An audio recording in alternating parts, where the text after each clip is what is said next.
आज रियल राजा। पहले हम नकली थे क्या? ये आज पूरा मैचिंग हुआ है ना पूरा। पहले नकली नहीं था लेकिन आज ज्यादा। क्या हाल है? ठीक है सब ठीक ठाक। ठीक है क्या हाल? ठीक है सब ठीक है। हम लोग पहले कर दिया। आप एक बार और करोगे हमारे साथ। You launch wait also. हाँ सर आप फिट हो? आप यू फिट? ओम ध्यान चित्तम जलम गुरु सुमितमला विधि पद्मासीनम समस्त ओम समस्तम ओम नमः शिवाय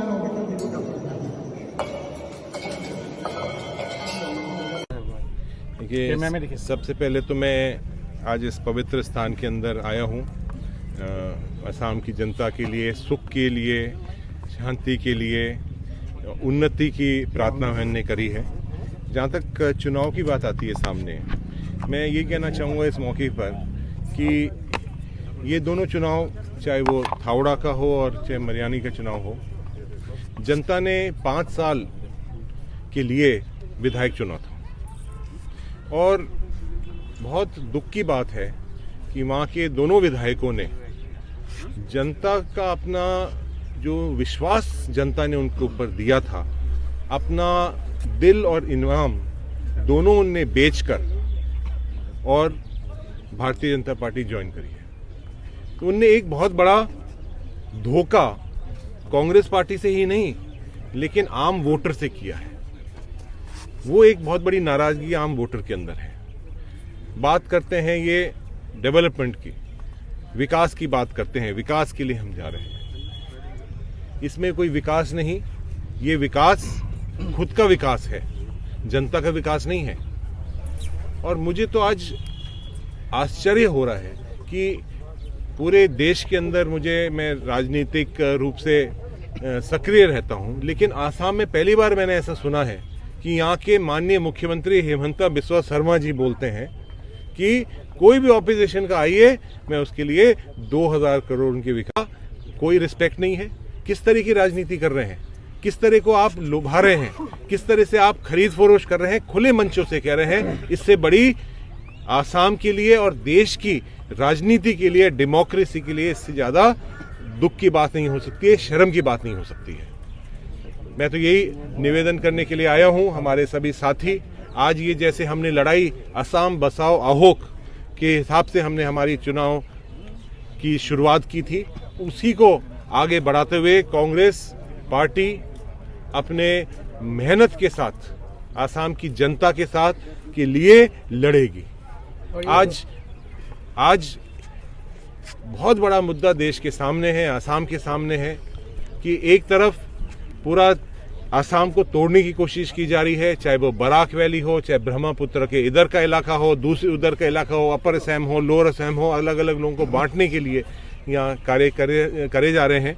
हम सब मिलकर असम को बचाएंगे। और एक जो बहुत बड़ा प्राइस राइज जो इतना ज़्यादा हो रहा है, एक बहुत बड़ा मुद्दा पेट्रोल डीजल का जो मुद्दा है, जिसमें चाहे रसोई का सामान का मुद्दा है, उसको भी कांग्रेस पार्टी बहुत मजबूती से उठाएगी। और इस चुनाव के अंदर जो बड़े बड़े वादे भारतीय जनता पार्टी ने करे थे, हर मीटिंगों के अंदर हेमंता बिस्वा शर्मा जी गए थे, चाय बागान के लिए अलग वादा करा था, महिलाओं के लिए अलग वादा करा था, बेरोजगारों के लिए अलग वादा करा था, वो सब वादे फेल हो चुके हैं। एक आईना ये जनता इस चुनाव में दिखाएगी। आमार शिवसागৰৰ পৰা ভাষাৰুজা হেমচন্দ্ৰ বৰুৱাই আৰু ভিতৰে মানে বাহিৰে ৰং চং বুলি এটা কথা কৈছিল, ভিতৰে কোৱা ভাতুৰি। আজি অসম চৰকাৰৰ অৱস্থাটো তেনেকুৱাই। আমাৰ সকলো ৰাইজক তেওঁলোকে কৈছে 100 টকাৰ চাউল দি আছে বিনামূলীয়াকৈ, আৰু যিমান ঋণ লৈছে তাৰ ফলত আমাৰ প্ৰতিজনৰ জনমূৰি 27,000 টকাকৈ ধাৰৰ বোজা। 100 টকাকৈ চালে 22 বছৰো সেই 100 টকাৰ ধাৰ খুজাব লাগিব। আৰু অন্যান্য আজি কেন্দ্ৰীয় মন্ত্ৰীয়ে কৈছে যে আমাৰ ফ্ৰী ভেকচিন দিছে, সেইকাৰণে মূল্য বৃদ্ধি হৈছে।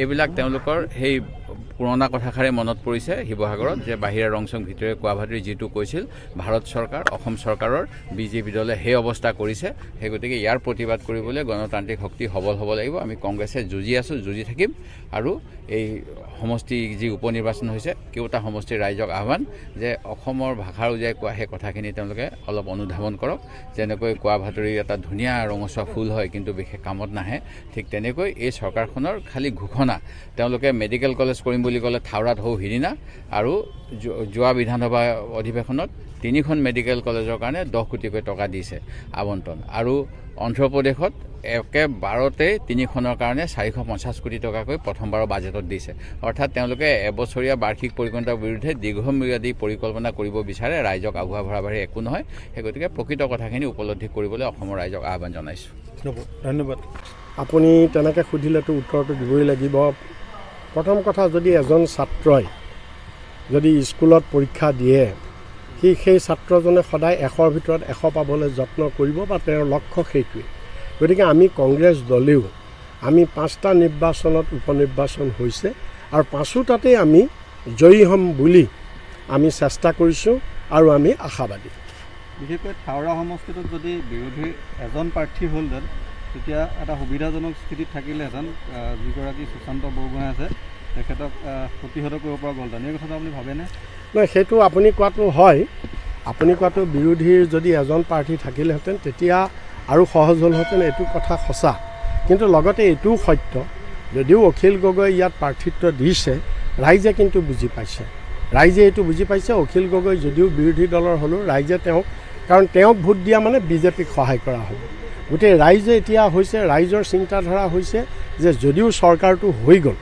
চৰকাৰটো হৈ গ'লেও ৰাইজে ভাবিছে যে বিজেপি উৎখাত অভিযান আমি শিৱসাগৰৰ পৰাই আমি থাওৰাৰ পৰাই আমি আৰম্ভ কৰোঁ কাৰণ যিকোনো মূল্যৰ বিনিময়ত বিজেপিক উৎখাত কৰিবই লাগিব গতিকে সেই আৰম্ভণি যাত্ৰা যাতে থাওৰাৰ ৰাইজে থাওৰাৰ পৰাই কৰিব পাৰে সেইটো কিন্তু মনে মনে সংকল্প লৈছে নহয় এইটো বিবাদ আমি কেতিয়াও সমৰ্থন নকৰোঁ আৰু এইটো গৰিহণাযোগ্য আৰু শিলচৰত কাছাৰত যিকেইগৰাকী দুষ্কৃতিকাৰীয়ে আমাৰ অসমীয়া ভাষাৰ ছাইনবোৰ্ডৰ ওপৰত যিবিলাক তেওঁলোকে ৰং সানি যি ধৰণৰ এটা প্ৰতিবাদ কৰিছে এইটো কোনো প্ৰতিবাদ নহয় এইটো দুষ্কৃতিকাৰী আৰু চৰকাৰে মই ভাবোঁ তেনেকুৱা দুষ্কৃতিকাৰীক চৰকাৰে সোনকালে কৰায়ত্ব কৰিব লাগে উপযুক্ত শাস্তি দিব লাগে আৰু বৰাকতো আপোনালোকে লক্ষ্য কৰিছে বৰাকৰ সৰ্বসাধাৰণ ৰাইজে সেইটো কিন্তু সমৰ্থন কৰা নাই দুষ্কৃতিকাৰীসকলক সমৰ্থন কৰা নাই তেওঁলোকৰ কামটো আৰু আমি অসমতো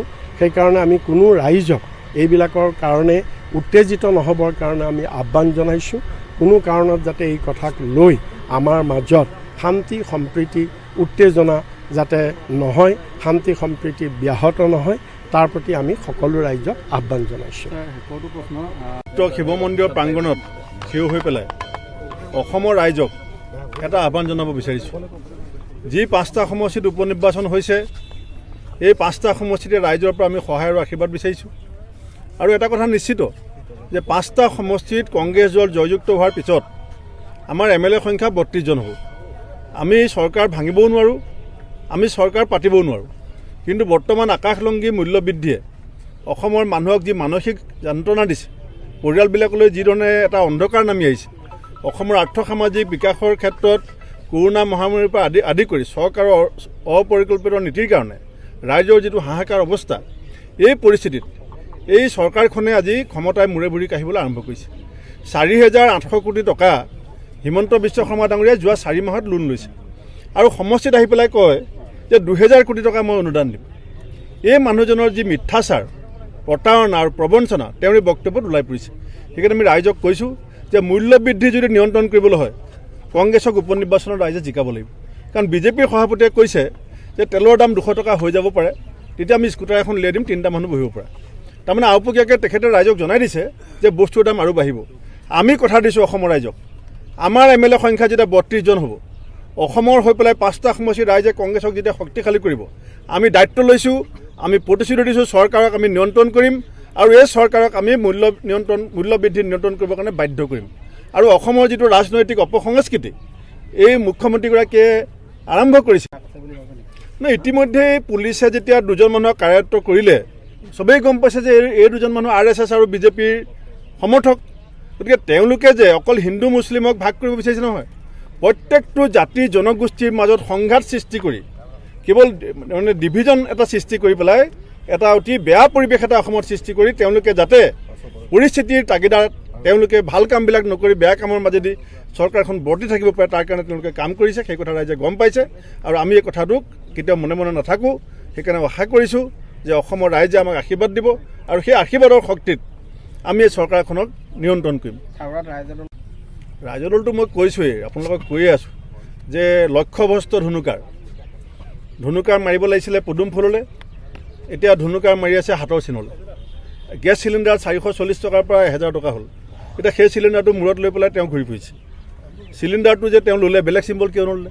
তাৰমানে চিলিণ্ডাৰটো ল'বলৈ কোনে ক'লে? যিটো চিলিণ্ডাৰ সেৱা কৰি পেলাই মোদীয়ে ভোট দিবলৈ যাবলৈ কয়, যিটো চিলিণ্ডাৰৰ দাম 440 টকাৰ পৰা 1000 টকা হ'ল, সেই চিলিণ্ডাৰটোহে অখিল গগৈ ডাঙৰীয়াই লৈ ফুৰিছে। তাৰ পৰা অৰ্থটো কি বুজায়? কাৰ চিলিণ্ডাৰ এইটো?